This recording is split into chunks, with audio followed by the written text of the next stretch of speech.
ایک عیسائی مسلمان دونوں جھگڑا کر رہے ہیں، غوث اعظم گزر رہے ہیں، جھگڑا ہو رہا ہے۔ عیسائی مسلمان سے کہتا ہے ہمارے نبی عیسیٰ علیہ السلام نے مردے زندہ کیے، تمہارے نبی نے بھی کو کیا تو بتاؤ۔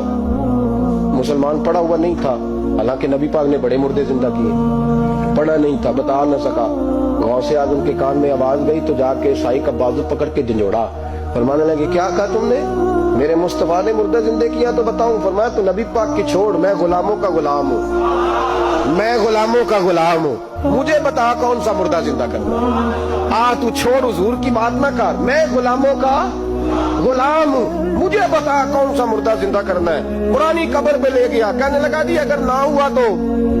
غوث اعظم فرمانے لگے جو تو کہے گا وہ میں کروں گا۔ تو کہنے لگے اگر ہو گیا تو؟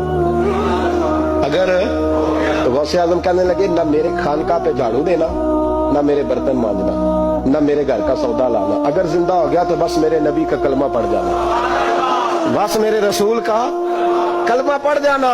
اللہ اکبر۔ اس نے جو سب سے پرانی قبر تھی نا، وہ کہتا ہے یہ ہمارے دادا نے بھی نہیں دیکھا تھا بندہ کون ہے۔ اس قبر پہ کھڑا ہو کہنے لگا اس کو زندہ کرے۔ تو غوث اعظم رضی اللہ تعالیٰ عنہ قبر کے سرانے کھڑے ہوئے تو دعا کرنے لگے، کہنے لگے مولا اپنے لیے نہیں تیرے رسول کے لیے۔ پھر فرمایا قم باذن اللہ، اٹھ اللہ کے حکم کے ساتھ۔ ایک عورت کلمہ پڑھتی ہوئی کھڑی ہو گئی، اور کھڑی ہو کے اس نے پہلا جملہ کہا تو کمال کر دی، کہنے لگی میرے نصیب دیکھو، میں بنی اسرائیل کی تھی، عبد القادر تیرے صدقے جاؤں، تو نے مجھے کھڑا کیا ہے تو اللہ نے مجھے مصطفیٰ کا کلمہ پڑھنے کی توفیق دی، تیرے قربان جاؤں عبد القادر، تیری کیا بات ہے۔ اب وہ بندہ دوڑ دوڑ کے غوث اعظم کے قدموں میں آیا، فرمانے لگے نا کلمہ میرے مصطفیٰ کا پڑھتا ہے۔ آج نا کرامت کی بات آتی ہے تو بندے چھپنے لگ جاتے ہیں، کہتے ہیں نہیں نہیں یہ نہیں ہو سکتا، بڑا مدافعانہ سا عمل، بڑا شرمندہ سا لب ہے جادی۔ وہ غوث پاک ایک دن ایک صاحب کرامت بیان کر رہے تھے تو بڑے جھجک کے حضور غوث اعظم، میں نے کہا تو بیٹھ مجھے بیان کرنے دے، تو ڈر رہا ہے کرامت سے ڈر رہا ہے، مجھے بیان کرنے دے، میں بیان کرتا ہوں، مجھے بیان کر دے۔ اللہ علی قاری علیہ رحمہ نے لکھا ہے، دیگر بہت سارے لوگوں نے لکھا ہے، غوث اعظم خطبہ دے رہے تھے، تقریر کر رہے تھے، اچانک ہاتھ آگے بڑھایا تو یہاں تک ہاتھ بھیگ گیا غوث اعظم۔ ہاں کھول کے دیکھے، کھول کے بات کر رہا ہوں، ہاتھ یہاں تک بھیگ گیا۔ مرید کہتے ہیں ہم نے پوچھا حضور پانی بھی کوئی نہیں، ہاتھ بھیگ گیا۔ میں چپ کر کے سبق پڑھو، شاگردوں کو پڑھا رہے، چپ کر کے سبق پڑھو۔ تھوڑی دیر گزری، چند گھنٹے تو ایک قافلہ آ گیا، سارے لوگ پانی میں بھیگے ہوئے، حضور غوث اعظم کے سامنے کھڑے ہوئے، کہا حضور آپ نے بڑی کرم نوازی فرمائی، بڑی کرم نوازی۔ وہ شاگرد کہنے لگے ہوا کیا؟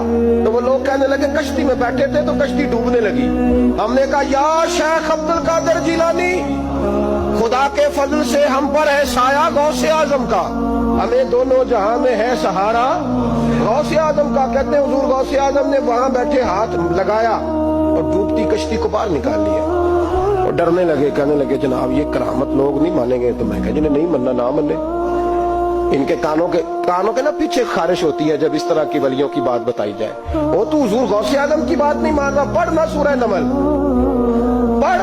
حضرت سیدنا سلیمان علیہ السلام اپنے محل میں بیٹھے دربار میں، فرمایا ملکہ بلقیس کا تخت چاہیے۔ تم قرآن نہیں پڑھتے؟ ملکہ بلقیس کا تخت چاہیے۔ ایک جن اٹھا، اس نے کہا دربار برخاست ہونے سے پہلے، دربار کے برخاست ہونے سے پہلے، بے شک آپ 5 منٹ میں برخاست کر دے تخت آ جائے گا، ہزاروں میل دور تھا۔ پتہ نہیں کہاں قرآن پڑھتے ہو تم، بنی اسرائیل کے ولیوں کی کرامتیں مانتے اور نبی پاک کی امت کی باری آئے تو تمہیں خارش ہوتی ہے۔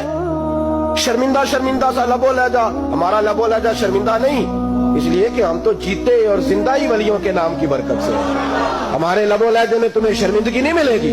ہم اس طرح بیان نہیں کرتے کہ کوئی کیا کہے گا تو بچ کے جملے۔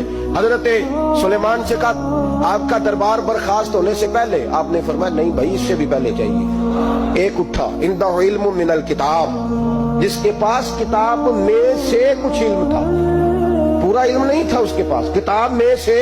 حضرت آصف بن برخیا تو کہنے لگے حضور میں نہ لے آؤں؟ تو میں کب لاؤ گے؟ انہوں نے کہا پلک جھپکنے سے نہ، اگر سارے بولے تو لطف آئے گا، پلک جھپکنے سے پہلے۔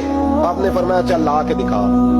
پھر آیا کہ نہیں؟ بولے آیا نا۔ حضرت آصف بن برخیا وہاں سے گئے کہ وہیں رہے؟ آیا نا تخت، 80 فٹ اونچا، 80 فٹ چوڑا، 80 فٹ لمبا، اتنا بھاری کہ شاید 50 لوگ نہ اٹھا سکیں۔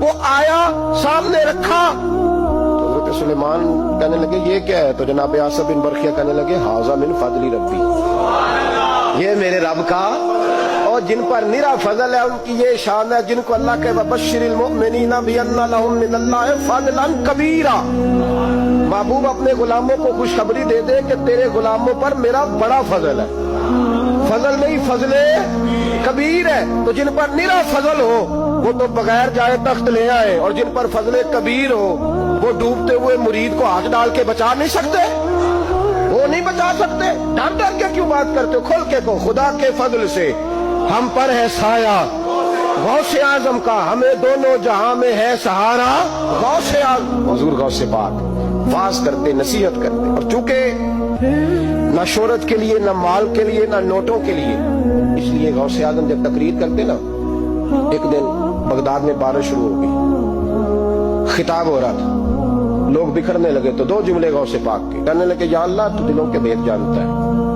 اگر بندے میں نے اپنی ذات کے لیے اکٹھے کیے ہیں تو تیز بارش برسا، دوڑا دے سارے، اگر تیرے لیے اکٹھے کیے ہیں تو پھر بھی تیری مرضی، رکھنے ہیں تو رکھ، بھیجنے ہیں تو۔ حضرت یحییٰ کہتے ہیں سارے بغداد میں بارش ہوتی تھی، پر جہاں غوث اعظم کی محفل ہوتی تھی وہاں کوئی نہیں ہوتی تھی، وہاں کوئی نہیں ہوتی تھی۔ غوث اعظم تقریر کرتے کبھی کبھی وجد آتا تھا۔ وجد کس کو کہتے ہیں؟ وجد کبھی کبھی آپ کہتے نہیں کہ میں